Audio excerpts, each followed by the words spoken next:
सीधी बात करें, नस्ला टावर गिरा या नहीं, आपका यहां से जेल जाने का इरादा है।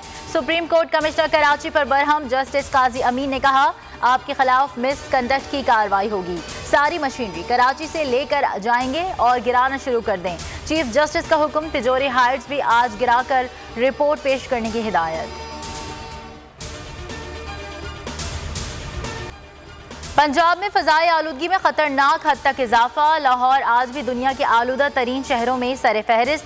तिब्बी माहिरीन की शहरियों को मास्क के इस्तेमाल की हिदायत। फहरिस्त में भारत के शहर दिल्ली का दूसरा, बांग्लादेश के शहर ढाका का तीसरा, कराची का 7वां नंबर।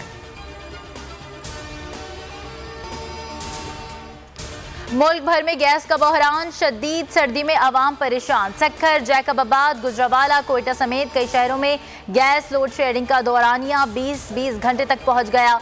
आवाम महंगी LPG और लकड़ियां खरीदने पर मजबूर।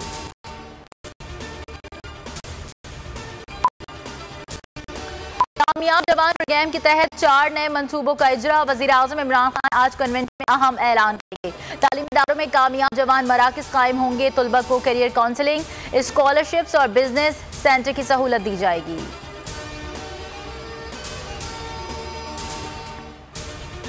सूबाई काबीना का सिंध में तैनात आला सरकारी अफसरान के तबादलों से इनकार। वजीर आला सिंध ने वजीर आजम को खत लिखकर आगाह कर दिया। लिखा, अफसरान को वजीर आला की मंजूरी के बगैर बड़े ओहदे पर तैनात नहीं किया जा सकता। इस मामले पर बामाने मुशावरत जरूरी है। इस्टेब्लिशमेंट डिवीजन ने रिपोर्ट ना करने वाले अफसरान से वजाहत तलब कर ली। 7 रोज में जवाब तलब।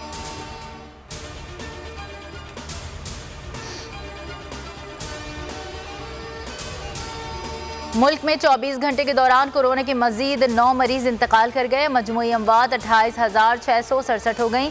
एक दिन में 350 अफराद में वायरस की तशखीस। मस्बत केसेस की शरह 0.92% रही।